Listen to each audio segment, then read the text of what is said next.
الحمد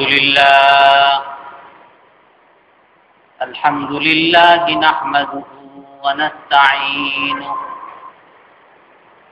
ونستغفره ونؤمن به ونتوكل عليه ونعوذ بالله من شرور أنفسنا ومن سيئات أعمالنا من يهده الله فلا مضل له ومن يضلله فلا هادي له ونشهد أن لا إله إلا الله وحده لا شريك له ونشهد أن سيدنا وحبيبنا ومولانا محمدا عبده ورسوله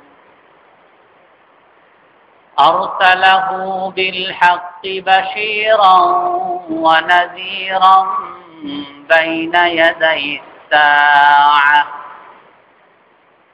من يطع الله ورسوله فقد رشد واهتدى ومن يعصهما فقد ضل وغوى اللهم صل وسلم وبارك عليه ما هبت النسائم وما ناحت بأيك الحمائم أما بعد فأعوذ بالله من الشيطان الرجيم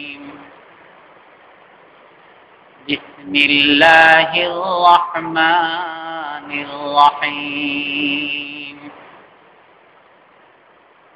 أحل لكم ليلة الصيام الرفث إلى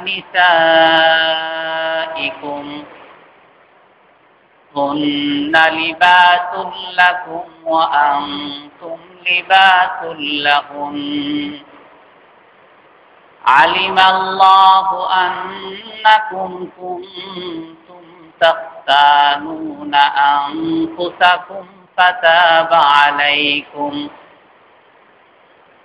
فالآن باشروهن وابتغوا ما كتب الله لكم وكلوا واشربوا حتى يتبين لكم الخيط الأبيض من الخيط الأسود من الفجر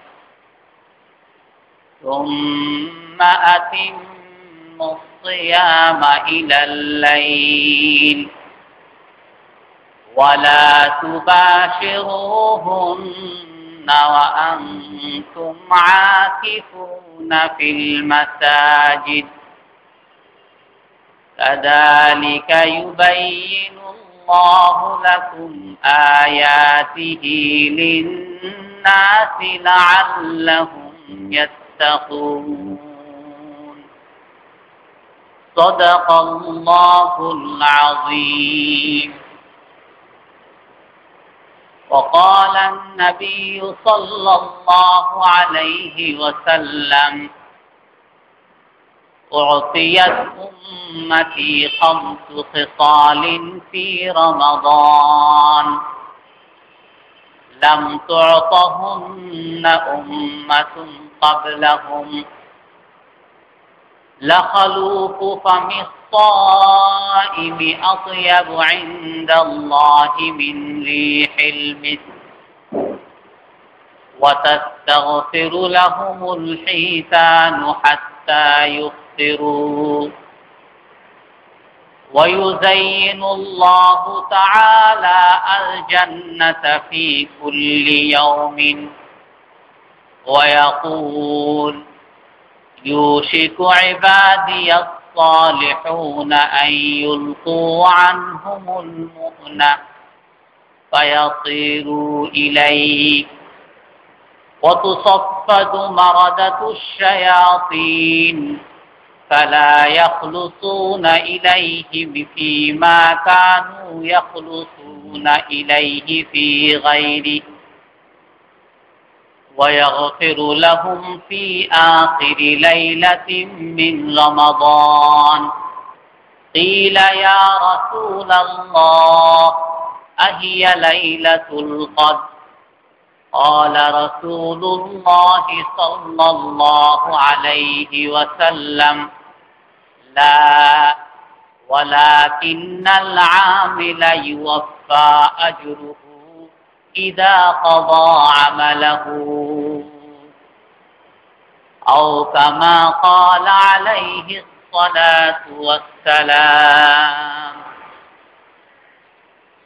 সম্মানিত মুসল্লিয়ানে কেরাম,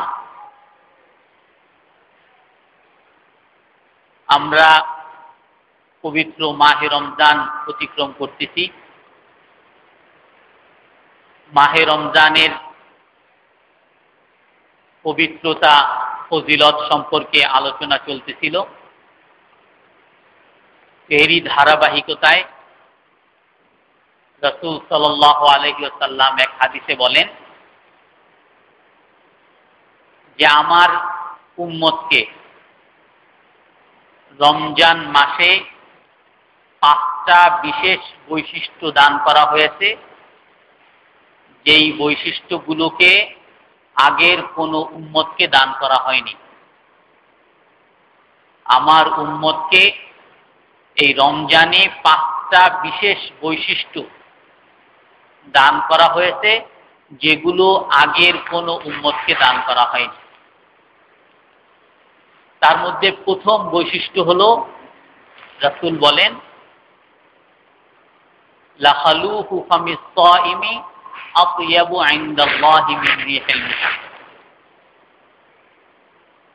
রোজাদারের মুখের দুর্গন্ধ, রোজাদারের ক্ষুধার কারণে মুখের মধ্যে যে একটা দুর্গন্ধ সৃষ্টি হয়, যে সেই গন্ধটা যদিও নাকি সাধারণ মানুষের কাছে অথবা রোজাদার নিজের কাছেও বিরক্তিকর মনে হয়, কিন্তু সেই গন্ধটা আল্লাহর কাছে মিশকের সুঘ্রাণের চেয়েও বেশি প্রিয়। রোজাদারের সেই গন্ধ আল্লাহর কাছে মিশকের সুঘ্রাণের চেয়েও বেশি প্রিয়। এটা হলো প্রথম বৈশিষ্ট্য। দ্বিতীয় নাম্বার বৈশিষ্ট্য হলো, রোজাদার যখন নাকি রোজা রাখে, তো তার ইফতার করার আগ পর্যন্ত যতক্ষণ সে রোজা অবস্থায় থাকে, সমুদ্রের মাছ পর্যন্ত তাদের জন্য দোয়া করতে থাকে।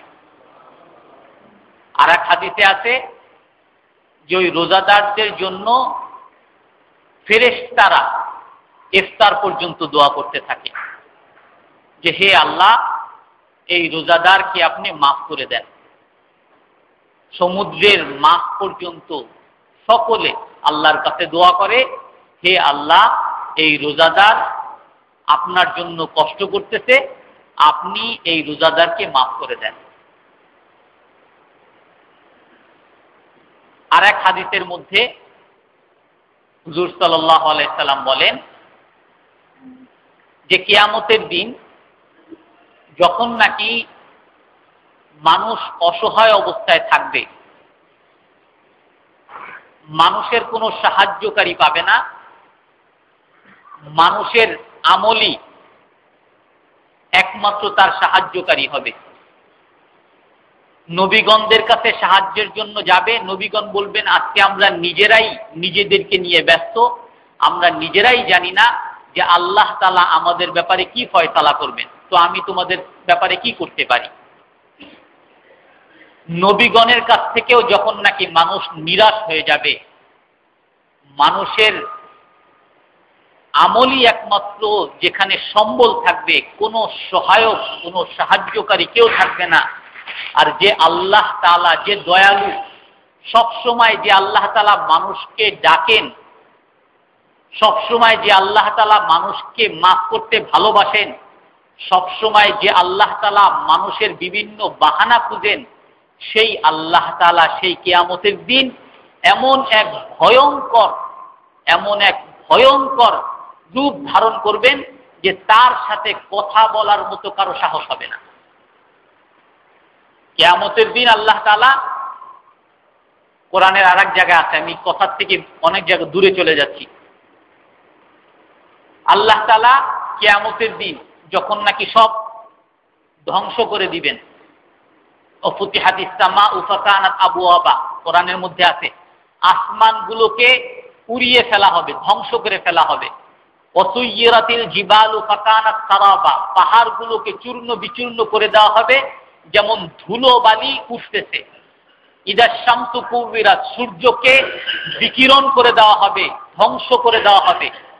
ওয়া ইদান নুজুমুন কাদারাত, আকাশে যত ধরনের তারকা আছে সমস্ত তারকাগুলোকে ধ্বংস করে দেওয়া হবে।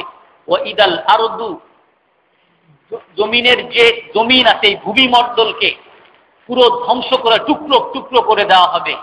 যখন নাকি সারা পৃথিবীর সব কিছু ধ্বংস হয়ে যাবে, সমস্ত মানুষ মারা যাবে, সমস্ত ফেরেশতা মারা যাবে, শেষ পর্যন্ত 4 জন ফেরেশতা থাকবে, হযরত জিবরিল, হযরত ইসরাফিল, হযরত মিকাইল, হযরত আজরাইল। হযরত আজরাইলকে বলবেন, হে আজরাইল, এখন দুনিয়াতে আর কি আছে? আজরাইল বলবে যে আল্লাহ, এখন তো দুনিয়াতে আর কেউ নাই, শুধুমাত্র আপনার 4 জন নিকটবর্তী ফেরেশতা আছে। বলবে যে তুমি মিকাইলকে মেরে ফেলো। তারপরে জিজ্ঞাসা করবেন আল্লাহ যে এখন কে আছে? বলবে এখন তো আর কেউ নাই, আমরা 3 জন ফেরেশতা আছি। ইসরাফিলকে মেরে ফেলো। তারপরে জিজ্ঞাসা করবেন যে এখন কে আছে? হে আল্লাহ, আমি আর জিব্রাইল আছি। বলে জিব্রাইলকে মেরে ফেলো। তারপরে বলবেন যে এখন কে আছে? বলে হে আল্লাহ, এই দুনিয়াতে আর কেউ নাই, একমাত্র আমি জীবিত আছি, যে নাকি সমস্ত মানুষের, সমস্ত ফেরেশতাদের জান আজ পর্যন্ত কবজ করে আসছি। আল্লাহ তাআলা বলবেন তুমিও মরে যাও। যখন নাকি দুনিয়াতে আর কেউ থাকবে না, একটা মানুষ থাকবে না, একটা পশু পাখি থাকবে না, একটা প্রাণী থাকবে না, একটা ফেরেশতা থাকবে না, তখন আল্লাহ তাআলা কোরআনের মধ্যে বর্ণনা আসছে, আল্লাহ তাআলা বলবেন লিমানিল মুলকুল ইয়াউম, লিমানিল মুলকুল ইয়াউম লিল্লাহিল ওয়াহিদিল কাহার। আল্লাহ তাআলা সেদিন নিজেই ঘোষণা দিবেন, আজ রাজত্ব কার? কোথায় ওই সমস্ত রাজারা, কোথায় ওই সমস্ত বাদশারা যারা নাকি তাদের প্রজাদের উপরে নির্যাতন করেছে, যারা নাকি নিজেদেরকে বিরাট বড় বড় বাদশা মনে করেছিল, তারা যারা নিজেরা বিরাট জমির মালিক মনে করেছিল, একটা দেশের মালিক, জনগণের মালিক যারা মনে করছিল, তারা আজ কোথায়? লিমানিল মুলকুল ইয়াউম, আজ রাজত্ব কার? আজ রাজত্ব কার? কেউ থাকবে না আল্লাহ তাআলা সেই প্রশ্নের উত্তর দেওয়ার। আল্লাহ তাআলা নিজেই উত্তর দিবেন লিল্লাহিল ওয়াহিদিল কাহার। আজ রাজত্ব হলো শুধুমাত্র এক আল্লাহর, যে আল্লাহ নাকি পরম পরাক্রমশালী। সেই কিয়ামতের দিন ভয়াবহ এক রূপ আল্লাহ তাআলা ধারণ করবেন যে তার কাছে কেউ সুপারিশ করার জন্য সাহস করবেন না। সেরকম কঠিন পরিস্থিতিতে মানুষের সাহায্য করতে পারবে। হাদিসের মধ্যে আছে 2 ব্যক্তি, মানুষের 2টা জিনিস মানুষের সুপারিশ করবে। জাল কুরআন ওয়া সিয়াম ইউশাফাআনি লিল আবদি ইয়াউমাল কিয়ামা। কোরআনের মধ্যে আছে যে মানুষের জন্য কিয়ামতের দিন 2টা জিনিস সুপারিশ করবে। এক হলো রোজা, আর একটা হলো কোরআন। এই 2টা বিষয় আল্লাহর সামনে সেদিন আর্গুমেন্ট করবে, সেদিন আল্লাহর সাথে ঝগড়া করবে। আল্লাহকে কি বলবে? রোজা কি বলবে? রব্বি মানাতুহু তাআম ওয়াশ শারাব ওয়াশ শাহওয়া ফাশাফি'হু লি। হে আল্লাহ, আমি রোজা বলতেছি, আমি আমার এই রোজাদারকে আমি তার খাবার থেকে বিরত রেখেছি, আমি তার পানাহার থেকে বিরত রেখেছি, আমি তার কামনা বাসনা থেকে বিরত রেখেছি। অতএব তুমি আমাকে তার ব্যাপারে, আমার সুপারিশ তার ব্যাপারে গ্রহণ করো। আমি তো আমাকে খেতে দেই নাই, রোজা বলবে আমি তাকে খেতে দেই নাই, তার ক্ষুধা ছিল খেতে দেই নাই, তার তৃষ্ণা ছিল তাকে পান করতে দেই নাই, তার কামনা বাসনার দরকার ছিল আমি তাকে করতে দেই নাই, তাকে কোনো ভোগ বিলাস করতে দেই নাই, আমার জন্য সে সব কিছু ছেড়েছে, অতএব আমার সুপারিশ তার ব্যাপারে গ্রহণ করো। কোরআন এরকম ভাবে এসে আল্লাহর কাছে বলবে, রব্বি মানাতুহুন নাওম ওয়া সাহারতুহুল লাইল, হে আল্লাহ, আমি তাকে রাত্রবেলা ঘুমাতে দেই নাই, সারা রাত সে আমাকে পড়েছে, আমাকে তেলাওয়াত করেছে, আমাকে নামাজের মধ্যে তেলাওয়াত করেছে, নামাজ ছাড়া তেলাওয়াত করেছে, তাহাজ্জুদে তেলাওয়াত করেছে, আমি তাকে ঘুমাতে দেই নাই, অতএব এই বান্দার ব্যাপারে আমার সুপারিশকে আজকে গ্রহণ করো। আমার সুপারিশকে গ্রহণ করতেই হবে। ওই কোরআন আর রোজা আল্লাহর সাথে ঝগড়া করবে যে আমার সুপারিশকে আজকে গ্রহণ করোই। তো সেই রোজাদার যখন নাকি রোজা রাখে, সমস্ত ফেরেশতা, সমস্ত মাখলুকাত, এমনকি সমুদ্রের মাছ পর্যন্ত তার জন্য দোয়া করে। এটা হলো রোজার দ্বিতীয় নাম্বার বৈশিষ্ট্য।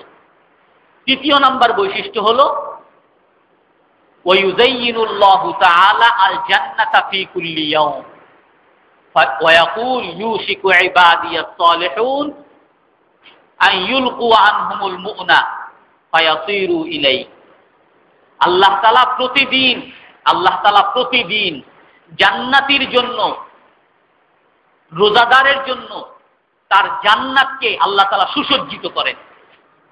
আল্লাহ তাআলা নিজে স্বয়ং ওই রোজাদারের জন্য যে নির্ধারিত জান্নাত, সেই জান্নাতকে আল্লাহ তাআলা সুসজ্জিত করেন, তার দেখাশোনা করেন। আমরা যেমন দুনিয়াতে আমাদের বাগান থাকে, বাগানকে চর্চা করি, আমাদের যেমন বাড়ি থাকে, বাড়িকে আমরা সৌন্দর্য বর্ধন করি, আমরা বাড়িকে সুন্দর করি, রং করি, বিভিন্ন ফার্নিচার দিয়ে আমরা সাজাই। আল্লাহ তাআলা সেই রোজাদারের জন্য জান্নাতকে নিজ হাতে নিজে সাজাতে থাকেন, সুসজ্জিত করতে থাকেন। আর কি বলেন আল্লাহ তাআলা, কি বলেন?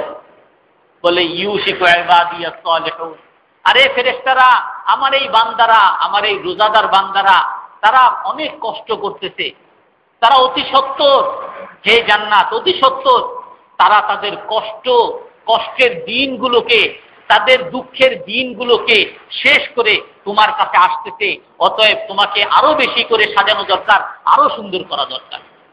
আল্লাহ তাআলা এই কথা বলতে থাকে, প্রতিদিন রোজাদারের জন্য জান্নাতকে সুসজ্জিত করেন। আর এক হাদিসের মধ্যে এরকমই অর্থ আছে, ইযা জাআ শাহরু রমাদান ফুতিহাত আবওয়াবুল জান্নাহ ফালাম ইউগলাক মিনহা বাব।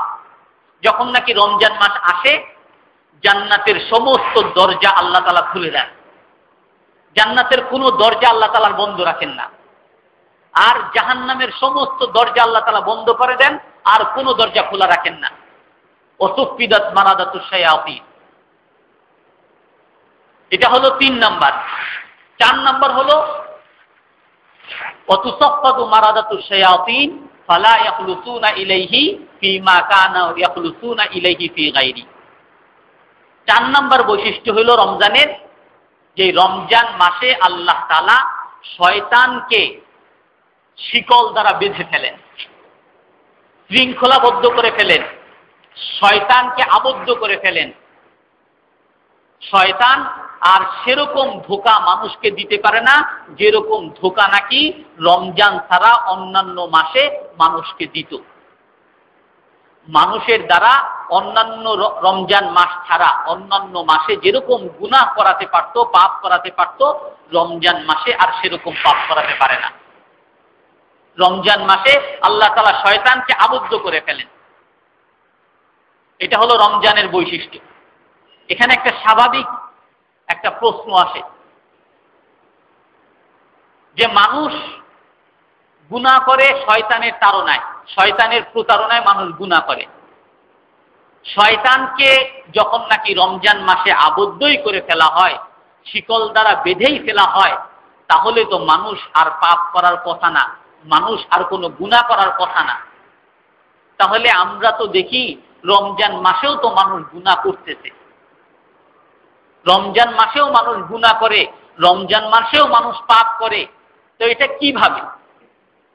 আল্লাহ তাআলা তো শয়তানকে বেঁধে ফেলছেন, তাহলেও মানুষ কিভাবে গুনাহ করে, মানুষের মধ্যে পাপ কিভাবে দেখা যায়? এটা একটা প্রশ্ন মানুষের মনে জাগে।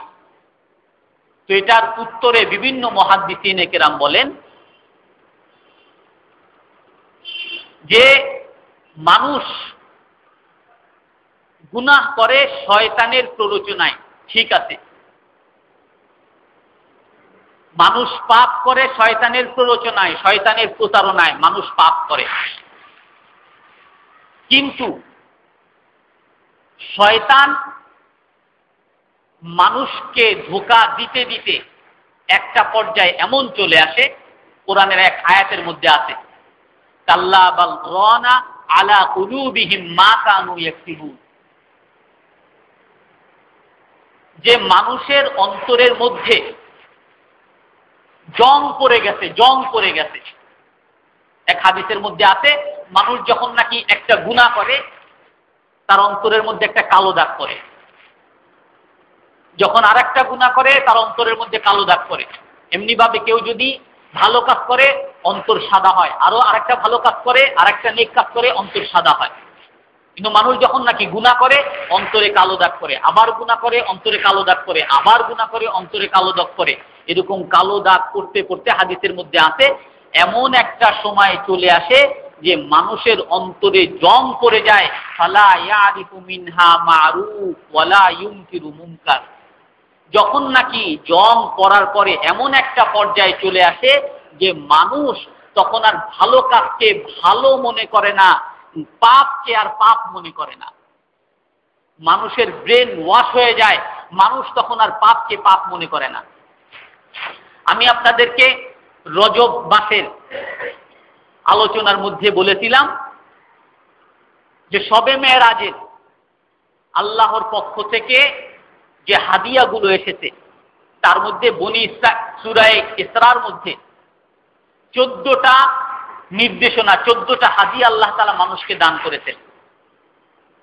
তার মধ্যে আমি 4টার কথা বলেছিলাম, আমি আজকে সংক্ষেপে বলবো, শুধু প্রসঙ্গ আসছে এই জন্য, যে পিতামাতার সাথে ভালো ব্যবহার করা, অপচয় না করা, কৃপণতা না করা, অতি ব্যয় না করা। অতি ব্যয় এমন ব্যয় যার ফলে আবার নিজেই লজ্জিত হওয়া লাগে, নিন্দিত হওয়া লাগে, অন্যের কাছে হাত পাতা লাগে। 5 নম্বর আল্লাহ তাআলা বলেন ওয়ালা তাকতুলু আওলাদাকুম মিন ইমলাক। 5 নম্বর নিষেধাজ্ঞা আল্লাহর পক্ষ থেকে, নির্দেশনামা, যে তোমরা তোমাদের সন্তানকে অভাবের তাড়নায় হত্যা করো না। অভাবের তাড়নায়, খাবারের কষ্টে, অভাবের তাড়নায় তোমরা তোমাদের সন্তানকে হত্যা করো না। এর অর্থ হলো যেটা আমরা সাধারণত আমাদের দেশে সবাই করে থাকি, জন্ম নিয়ন্ত্রণ করা। ইউরোপ আমেরিকায় এক একটা সন্তান, যত বেশি সন্তান হবে তাদেরকে প্রতি সন্তানের উপরে ভাতা প্রদান করা হয়, উৎসাহ প্রদান করা হয় যে তোমাদের অধিক বাচ্চায় তোমরা জন্মের ব্যবস্থা করো। আর আমাদের দেশে আমরা জনসংখ্যা বিস্ফোরণ ঘটবে সেই অজুহাতে আমরা জন্ম নিয়ন্ত্রণের উপরে উৎসাহ দেওয়া হয়। কিন্তু একটা বিষয় যদি সাধারণভাবে আপনি যদি চিন্তা করেন, বাংলাদেশের ইনকাম সোর্স, বাংলাদেশের মূল আয়ের একটা উৎসই হইল এই ম্যান পাওয়ার। বাংলাদেশ চলে বাহিরের বিভিন্ন রাষ্ট্রে, যে বাংলাদেশি জনগণ, শ্রমিকরা যে কাজ করে, তারা যে রেমিটেন্স, তারা যে টাকাগুলো বাংলাদেশে পাঠায়, সেটা কিন্তু বাংলাদেশের একটা সবচেয়ে বড় ইনকাম সোর্স। এর দ্বারাই কিন্তু বাংলাদেশ চলে। 2 নম্বরে রপ্তানি আসে। এই জনসংখ্যা বাংলাদেশের জন্য অনেক বড় উপকারী, কিন্তু আমরা এটাকে কি বুঝে আমরা জানি না। যে আমরা একটা দেশ গ্রামে যেটা আগে শুনতাম যে এক ঘর, এখন যদি এক ঘরে 3টা রুম আছে, ভাই হইতে 5টা, ভাই 5টা কোথায় থাকবে? এত সন্তান হইতেছে, কোথায় থাকবে? এখন দেখা যায় আমার নানা বাড়িতে, দাদা বাড়িতে গিয়ে দেখি আমার নানার মামারাও অনেক বেশি ছিল, চাচারাও অনেক বেশি, কিন্তু নানা বাড়িতেও কোনো চাচারা, কোনো মামারা থাকে না, আর দাদা বাড়িতেও কোনো চাচারা থাকে না। বাড়ি পুরো খালি, একজন মানুষ নাই থাকার। গ্রামে গেলে দেখা যায় যে অমুক লোকের, অমুক মাতব্বরের 10টা ছেলে ছিল, 10টা ছেলের একজন ছেলেও গ্রামে নেই। অথচ তাদের ওই সময় তাদেরকে বিভিন্ন রকম বলা হইতো যে তোমার এই ঘরে, এই রুমে আছে, রুম আছে 3টা, তোমার 3 ছেলেরে তুমি রাখবা, 4র্থ ছেলেরে কোথায় থাকবে? সে তো বস্তিতে থাকতে হবে। আমার এটা বলা উদ্দেশ্য না। আমার বলার উদ্দেশ্য হলো এখানে আল্লাহ তাআলা বলছেন অভাবের তাড়নায় তোমরা তোমাদের সন্তানকে হত্যা করো না। 6 নম্বর হলো ওয়ালা তাকরাবুজ জিনা, তোমরা খারাপ কাজের বেবিচারের ধারে কাছেও যাবে না, বেবিচারের ধারে কাছেও না, বেবিচার করো না এটা বলেন আল্লাহ, ধারে কাছেও যাবে না। 7 নম্বর হলো ওয়ালা তাকতুলুন নাস, মানুষকে হত্যা করবে না। 8 নম্বর হলো ওয়ালা তাকরাবু মালাল ইয়াতীম, এতিমের মালের ধারে কাছেও যাবে না। এতিম মানে অসহায়, যে নিজের সম্পদকে নিজে সংরক্ষণ করতে পারে না, যে দুর্বল। দুনিয়াতে যেটা হয়, যেখানে যার দুর্বল আছে তার জমিটা দখল করে। যেই দোকানদার দুর্বল সেই দোকানদারের অর্ধেক দখল করে। যেই লোক দুর্বল তার গাছটা দখল করে, তার জমির আইল খেলে। কিন্তু যে নাকি প্রভাবশালী জীবনে সাহস করে না ওয়ালটা তার বাড়ির আশেপাশে করার। তো আল্লাহ তাআলা বলেন ওয়ালা তাকরাবু মালাল ইয়াতীম, এতিমের মালের ধারে কাছে, অসহায়দের মালের ধারে কাছেও যাবে না। ওয়া আউফু বিল আহাদ, অঙ্গীকার, মানুষের সাথে যদি ওয়াদা করো ওয়াদা পুরা করবে। ওয়া আউফুল কাইল, মানুষকে যখন কোনো কিছু দিবে, মেপে দিবে, মাপার মধ্যে কখনো কমতি করবে না, পুরাপুরি মেপে দাও, মাপে কখনো কমতি করো না। ওয়ালা তাকফু মা লাইসা লাকা বিহি ইলম, যেগুলো তুমি জানো না সেই বিষয়ে তুমি আলোচনা করতে যেও না। ইসলাম সম্পর্কে তুমি জানো না, কোরআন সম্পর্কে জানো না, এই মাসালার উত্তর জানো না, সেটা তুমি বলতে যেও না, আলোচনা করতে যেও না। তুমি জানো না যে হাজারিবাগ কোন দিকে, আন্দাজি বলে দিলে এদিকে, সে লোক ওদিকে 2-3 কিলোমিটার ঘুরে ফিরে এখন আর হাজারিবাগ খুঁজে পায় না। তুমি জানো না বলে দাও ভাই আমি জানি না। কিন্তু আমি জানি না এটা বললে তো আমার অপরাধ হবে, আমি নিজে ছোট ছোট মনে হবে, এদিকে যান, ডান দিকে যান, অথচ আমি চিনি না। ওয়ালা তামশি ফিল আরদি মারাহা, 14 নম্বর, যে তোমরা দুনিয়াতে অহংকার করে চলবে না। অহংকার করে এমন ভাবে বুক টান করে চলবে না যে তোমাকে দেখে অহংকারী মনে হয়। ইন্নাকা লান তাখরিকাল আরদা ওয়া লান তাবলুগাল জিবালা তুলা, যে তুমি দুনিয়াতে অহংকার করার কিছুই নাই। তুমি এমন কোন পাহলোয়ান হও নাই যে তোমার প্রতি কদমে এক এক পা ফেলবা আর জমিন তোমার পায়ের শক্তিতে ফেটে যাবে। আর এমন লম্বাও তুমি হও নাই ওয়া লান তাবলুগাল জিবালা তুলা, একেবারে তুমি পাহাড় পরিমাণ লম্বা হয়ে গেছে। পাহাড় পরিমাণ লম্বাও তুমি হইতে পারো নাই, আর তোমার এক এক কদমে এত শক্তিশালী হও নাই, এক এক কদমে তুমি জমিনকে টুকরা করতে পারছো। অতএব তুমি বাহাদুরি করার কি আছে আর অহংকার করার কি আছে? তো আমার এই 14টা বিষয় এখন বলার উদ্দেশ্য হলো এটা, এই যে 14টা বিষয় যেগুলো আমি বললাম, এগুলো যদি আপনারা চিন্তা করেন, আমি চিন্তা করি, যে মা বাবার সাথে বেয়াদবি না করা, মা বাবার সাথে খারাপ ব্যবহার না করা, এইটাকে আমরা কে গুনাহ মনে করি? বাবা গ্রামে আছে, চিকিৎসার অভাব, আমার পক্ষে সম্ভব না, আমি নিজের সংসার নিয়েই বাঁচি না, বাবার আবার কোত্থেকে দিব? সবাই 100 ভাগের মধ্যে 90 ভাগ এরকমই। আমার নিজের টাকা নেই, আমি মায়ের আবার কোত্থেকে খরচ দিব? আমার নিজেরে নাই, আমি আবার আত্মীয় স্বজনকে কোত্থেকে দিব? এটাকে আমরা গুনাহ মনে করি না। অপচয় করতেছে, আমার টাকা আছে আমি অপচয় করবো, টাকা আছে আমি ঈদের সময় 3000 টাকার পাঞ্জাবি কিনবো, 5000 টাকার শাড়ি কিনবো, 5000 টাকার 3 পিস আমার ওয়াইফকে কিনে দিব, আমার টাকা আছে আমি কিনবো। এটাকে কেউ অপরাধ মনে করে না, কেউ গুনাহ মনে করে না। মানুষ আমার কাছে টাকা চাইতেছে, আমি দেই না, আমি কৃপণতা করি, আমি আমার টাকা আমি অন্যকে কেন দিব? ভিক্ষুক কাছে যাও, ভিক্ষুককে যদিও দেই 2 টাকা দিই, একজন মানুষ অসহায় তাকে আমি কেন টাকা দিই? আমার কষ্টের টাকা আমি কেন অন্যকে দিব? তারপর সন্তানকে হত্যা করা অভাবের তাড়নায়, আজকে আমরা জন্ম নিয়ন্ত্রণ করতেছি, কেউ আমরা অপরাধও মনে করিনি এটাকে। ওয়ালা তাকরাবুজ জিনা, আল্লাহ বলছেন যে তোমরা জিনার বেবিচারের ধারে কাছেও যাবে না। বেবিচারের ধারে কাছে মানে কি? হাদিসের মধ্যে আছে যে তোমরা কোনো মেয়ের দিকে, গায়রে মুহাররম মেয়ের দিকে তাকাতে পারবে না। কিন্তু আমরা তাকানোটা না তাকানো এটারে কি অপরাধ মনে করি? কুল্লিল মুমিনিনা ইয়াগুদ্দু মিন আবসারিহিম, আল্লাহ তাআলা বলেন মুমিনদেরকে বলে দাও তারা যেন তাদের চোখকে অবনত রাখে। কিন্তু একটা মেয়ের দিকে তাকানো, একটা মেয়ের সাথে কথা বলা, যে কথা বলে না বরং তারে আরো বলা হয় এ কোন জগৎ থেকে আসছে, এটাকে আমরা কি অপরাধ মনে করি না? ওয়ালা তাকতুলুন নাফস, মানুষকে হত্যা করা। আজকে কিছু একটা লাগছে বা মানুষকে হত্যা করে ফেলতেছে। ওয়ালা তাকরাবু মালাল ইয়াতীম, অসহায়ের মাল না খাওয়া, এটাকে বরং বাহাদুরি মনে করে। আমি মাতাব্বর, আমি যা করব, আমি আমার আইল ফেলবো, আমি আমার ওয়াল এখান থেকে করবো, কার কি করার আছে দেখি, কেউ পারে নাই। আর যদি আরো যেই জমি যতটুকু আছে ওইখান থেকে যদি আরো ভিতরে সরকারি নিয়ম কানুন মাইনা যদি এই করে বিল্ডিং আরো ছোট করে, তখন মানুষ বলে হলো বোকা, জমি দখল ঠিক মতো করতে পারে নাই, ভীতু। ওয়াউফু বিল আহাদ, অঙ্গীকার পুরা করা, অঙ্গীকার ভঙ্গ করা কে আমরা অপরাধ মনে করি। একজনের সাথে আমি কথা দিলাম যে ভাই কালকে তুমি আইসো, তোমাকে কালকে আমি তোমার কাছে 10 টাকা পাইতে আমি দিয়ে দিব, দিচ্ছি না। একজনকে বললাম যে তুমি ওই জায়গায় দাঁড়াও, আমি ওইখানে আসবো, সে দাঁড়ায় আছে, আমি গেলাম না। এটাকে আমরা কি অপরাধ মনে করি? অথচ এটা কবিরা গুনাহ। আমি যতগুলো বললাম এগুলো সব কবিরা, বড় গুনাহ, ছোটখাটো গুনাহ না, বড় গুনাহ। ওয়াউফুল কাইল, মাপে কম দেওয়া, এটাকে কে অপরাধ মনে করে?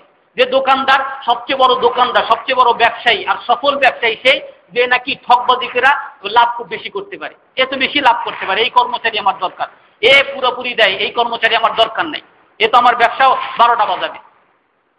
যে বলবে যে আমি এরকম 10 টাকা দিয়ে কিনছি, আপনার কাছে আমি 12 টাকা দিয়ে বিক্রি করব, যে বলবে এই কথা, এই কর্মচারী আমার দরকার নাই। বলবি বেটা আমি 15 টাকা দিয়ে কিনছি, আপনারে আমি আপনার সম্মানার্থে আমি 12 টাকায় দিতেছি, ওই কথা বলবে। যে বলবে যে না আমি 10 টাকা দিয়ে কিনছি, আমি আপনার 12 টাকা বিক্রি করতেছি, ওই কর্মচারী কেউ রাখবে না।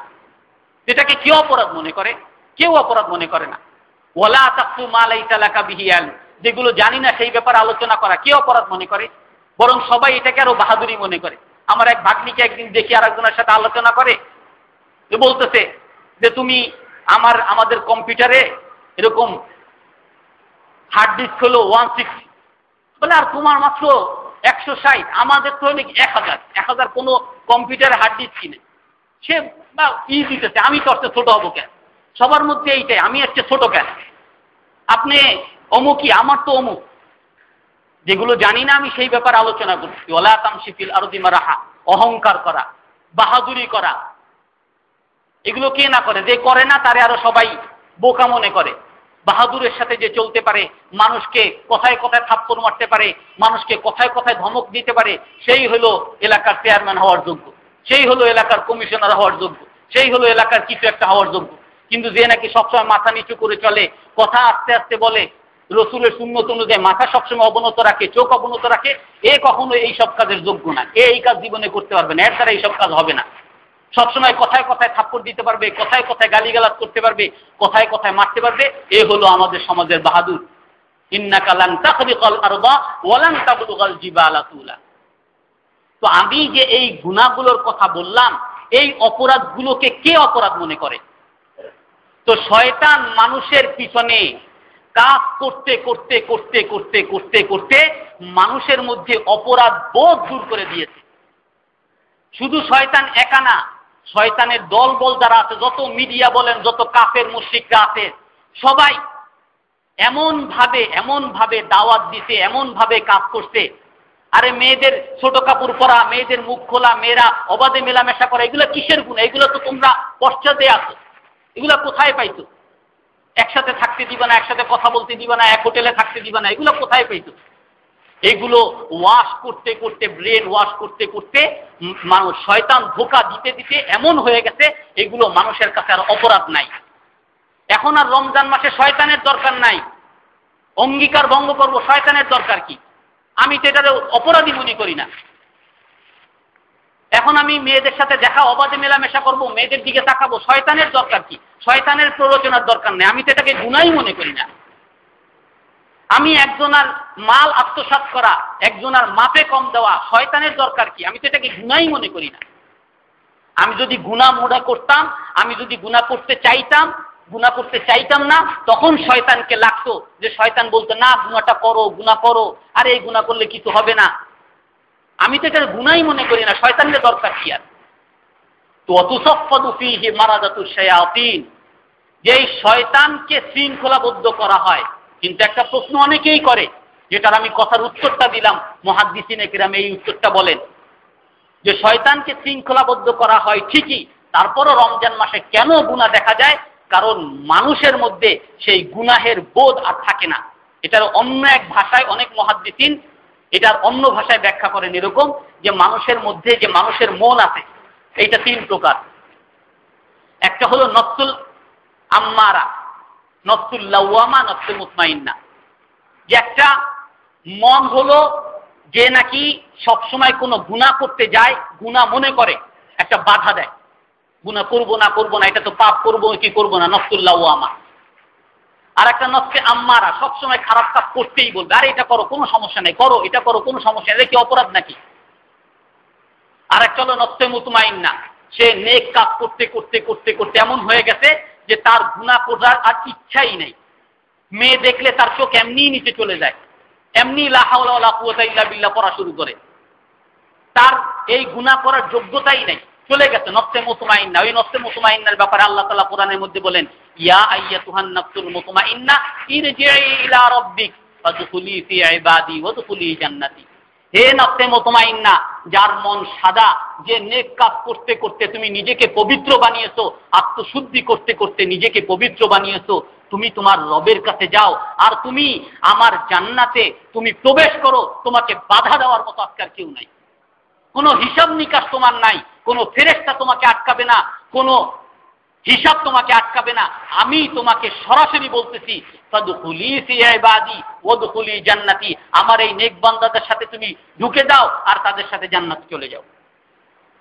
আর নফসে আম্মারা, ওই গুনাহ করতে করতে শয়তানের প্ররোচনা হতে হতে হতে নফস আম্মারা হয়ে গেছে। এখন ওই মনই যথেষ্ট, আর শয়তানের দরকার নেই। মনই বলবে এটা আর গুনাহ না, এটা কোনো অপরাধী না। তো এই রমজান মাসে যদিও শয়তানকে আটকে রাখা হয়েছে, কিন্তু মানুষ গুনাহ করে কেন? ওই নফসে আম্মারার কারণে।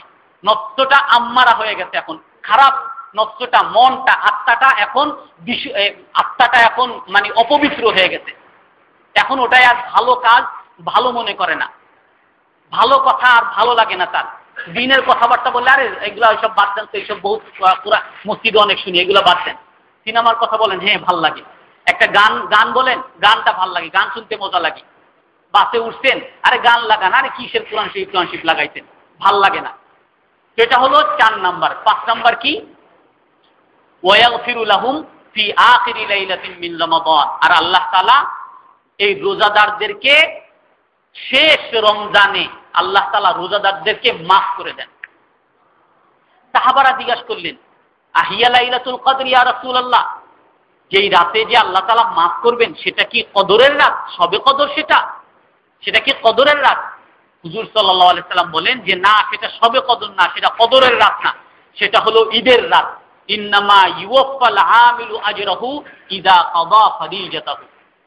তোমাদের কাছে যখন নাকি কোনো মজদুর, কোনো শ্রমিক তোমার কাছে যখন কাজ করে, তুমি তার বেতন কখন দাও?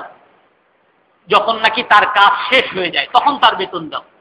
তো আল্লাহ তাআলাও রোজাদারের বেতন, রোজাদারের প্রতিদান, রোজাদারের সওয়াব তখনই দিবেন যখন নাকি তার কাজ সে শেষ করে ফেলবে। ঈদের রাত পর্যন্ত সে সঠিকভাবে যখন রোজা রাখবে, তখন আল্লাহ তাআলা তাকে মাফ করে দিবেন। তো এই 5টা বৈশিষ্ট্য আমি আজকে আলোচনা করলাম। আরো 2-1টা কথা বলার ছিল, কিন্তু সময় সংক্ষেপ। তো আল্লাহ তাআলা আমাদের সবাইকে এই রোজার পবিত্রতা অর্জন করার তৌফিক দান করেন, এবং এই রোজার মধ্যে আল্লাহ তাআলার যে সমস্ত ঘোষণা আছে, মাফ করার ঘোষণা, জাহান্নাম থেকে মুক্তির ঘোষণা, আল্লাহ তাআলার রহমত পাওয়ার ঘোষণা, সেই সমস্ত ঘোষণার মধ্যে যেটা আমরা অর্জন করতে পারি, আল্লাহ তাআলা আমাদের সেই তৌফিক দান করেন।